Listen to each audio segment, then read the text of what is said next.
people like the theory craft and stuff like that. The evidence is bad enough already. And if, like Tyler says, they're going to consider lifestyle stuff and other stuff that was going on as part of the child custody case, it's going to be a real harsh fight for Nick. Especially if it's like, you're getting in some of this Aaron testimony, right? And we can argue whether Aaron is reliable. Actually, I'll ask you that real quick. Tyler, do you think Aaron Imholte, you've probably seen the guy around. I mean, what is your take on that guy, as a reliable source of information or, as a commenter on this?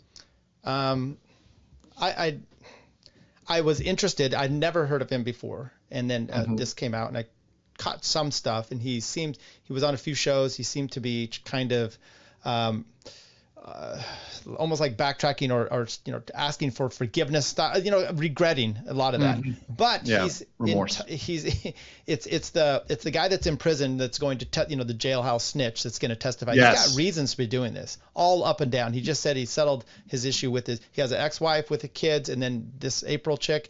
So he's got problems there. So of course he wants to come out, and he's using it to get him. I'd never heard of him before, and now he pops up on my feed all the time. Yeah, it's his grift now because he knows that it's selling, it's doing good, and listen, that's what everybody did in the law. Right. That's what everybody still does in the law tube spirits. What everybody does on YouTube, right? Something's kicking, something's vibing. People write it out, people cover it, right? And that's what Nick did for the longest time, right? Covering cases like Amber Heard, Kyle Rittenhouse, right? Like if he didn't jump over and in the middle of the Kyle Rittenhouse case cover a rinky-dink, mom and pop in Minnesota that are getting, their store robbed. He stayed on the Kyle Rittenhouse case because that's what people wanted, right? That's what people were interested in. I understand. I understand what's going on. I don't know what's worse, having like a 16-year-old boy and having you're having this throuple here, and then you get caught with and having to look your kid in the eye. I mean, for me, I have two boys. That is just that is almost heartbreaking as a father to think of having to go through that thing when your whole goal for me is, you live a life where these kids look up to you and you're like this rock in this family, and then suddenly this. So that actually, from a personal perspective, it hurts me to see this happen. If I went and imagine going to school, because this guy has an internet personality, I'm sure the people know his dad, and they're like, dude, your dad's a cuck. Like, and he, they went to a swingers resort in Jamaica, that does the kid up. Now it's legally completely irrelevant, right? Which is why I don't focus on that sort of stuff. It's legally, all his sexual proclivities are relevant. They are relevant for the child. And I'll actually ask you this, because this is something that I have not commented on, but during Nick's CPS review, right? Can they consider stuff like that, like the lifestyle of the family and the throuple stuff and the swinging in the house? Is that something they can consider on the CPS side? Yeah, I would imagine. Matter of fact, I would use it if I was, let's say it was a divorce, and this is the, what was the Imholte, maybe his, I think his ex-wife that they had a custody battle was using these kind of things against them. Absolutely. And look, even in good old California, live and let live, oftentimes parties don't like who their child, the new dad or mom's girlfriend or boyfriend or spouse, and they don't like that. It doesn't matter unless the child is in danger. And what does that mean? Drugs in place. Maybe without getting too explicit on cases that I've heard, the doors open while the mom and her new boyfriend are having sex with, feces places. It's just, disturbing things. So yeah, absolutely, you would bring that in at some point and say, we're still kind of a traditional nation, especially in Minnesota. It might not go well. So it depends. But once again, it's under that rubric, the best interest of the child standard. And if this is something that the worst part about this, Andrew, is they will interview the children. Now, remember when they picked up. That is so, that's going to be so difficult. Right. So remember when they picked up the child, they served the warrant, and they asked one of the children if they needed some, something, and she said, I need clothes. Yeah, I've been in need a these shirt clothes for days. Dirty shirt. Yep. That was the more damning comment. And sometimes the kids can save you, just like CPS, but they'll make comments like that are really hard to go against.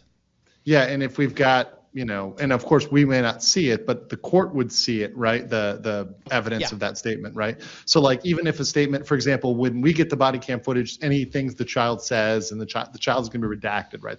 That information, but the court would see that, right? So like the judge could see that in consideration of the overall matter in overseeing that proceeding, the CPS side of the proceeding. So if they see that and they're like, right, they can make a ruling that's adverse to Nick, right? And of course, Nick's statement is that none of this happened, it's all made up, and the government is lying about everything. That's crazy shit. Nick stole my glowy glasses at one point. Like I had like Fed sunglasses, and Nick stole them. So I mean, people are talking about the Sonatu medallion, but it's really the Fed glasses. It was all a downhill after Nick stole those Fed glasses. Just saying. And my answer to the SOV is, even libertarian, that's a wild goose chase you're running out there, Darrell Brooks life type people. So it's not reality, and you're gonna have to deal with reality. You're not gonna say, hey, you and your what is it, the laws of the sea don't apply here, or whatever they have. So I think the CPS one they talked about was a clear and convincing for some evidentiary stuff. Which is, it's still, and then, by the way, it's likely it's a bench trial, not a jury trial. Right. Fair dues. Let's see here. Eat what the monkeys eat says, if my two children were in the care of the state, I wouldn't get out of bed from shame. Don't understand how Nick can stream and joke.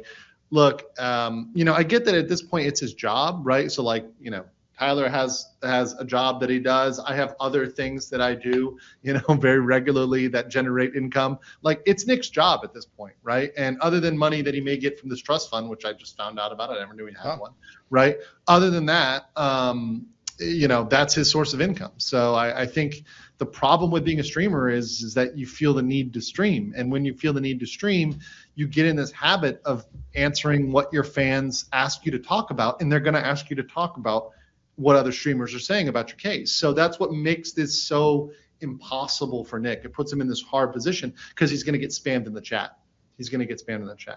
And when people are coming in and they're saying, hey, Legal Mindset and Tyler just talked about your child custody case, or CPS case, he's going to feel the need to respond. And you have to have very strong impulse control and very strong control to stay away from that. And historically, Nick hasn't done very well in that department. Right, he has felt the need to respond to people. He's felt the need to react, right, to what they say, and he hasn't really kind of kept it on lock, despite saying he would. Interesting to see the body cam and how this all comes out. So when I saw the Darrell Brooks trial, it's coming out. It's going to come out. Yes. When I saw the Darrell Brooks trial, I thought that judge did an exceptional job of trying to make sure it wasn't overturned on appeal. Putting him in the other place, being real, because it was chaotic. And I would only estimate, this is my guess, I'm purely speculating, that they knew who Nick was and they said, we're not going to make any mistakes.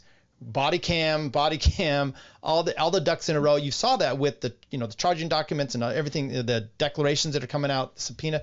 So, the warrant. And so it's been interesting to see, and I will be interested, when the cam footage comes out to see how, if people are vindicated or not. That's the whole thing. I mean, the big thing is the house, right? So when the body cam goes to the house, is it spick and span? And Nick has kind of already laid the groundwork for, okay, yeah, it was dirty. Our cleaner hadn't come yet, or they were coming the next day. Of course, they're always coming the next day, right? It's always one day away. So he's already kind of laid the groundwork for it looking kind of bad. But then some people have said, well, unless it looks like Breaking Bad, like the flop house with, the heroin mats and stuff like that on the floor, then they're not going to believe that it's really bad, right? I'm like, well, that's kind of extreme, right? The whole point is this what's the scenario? What's the position? What should have been done here, right? And there's moral judgments, there's legal judgments. But like you said, CPS is going to be able to look at all of it. And they'll also be able to look at those traffic stops where Nick is telling them to while he's driving his kid to school, right? Yeah. Or et cetera. So they'll be able to take into that other evidence under a broader scope of their investigation. So they're going to have a real broad range to be able to look at and adjudicate on. Some people literally won't believe it's Nick is guilty unless unless they see him like actually Breaking Bad. They're going to be like, nah. It was all a government plan. So let me get one. It is, honestly. Well, that would honestly, if it's all made up by the government, I will not just apologize to Nick. I will atone. I will do a donathon in his honor. If it is all a government plot, everything was planted by the government. It was all fake. It was all out to get him. It was all because he is exposing the truth in Minnesota, and he is this beacon of justice in Minnesota. I will personally come out and do a specific dono for Nick Rekieta. That's never going to be the case. I know it's not, but hey, I would do it. I would do it if it's wrong. Yep. Bo Beats No Sheep says their choices will hurt the kids forever. So sad. Yeah, it is very sad. Jackal said the argument that the man conspired against him, even if it had merit, he certainly gave them a lot to work with. Excellent comment.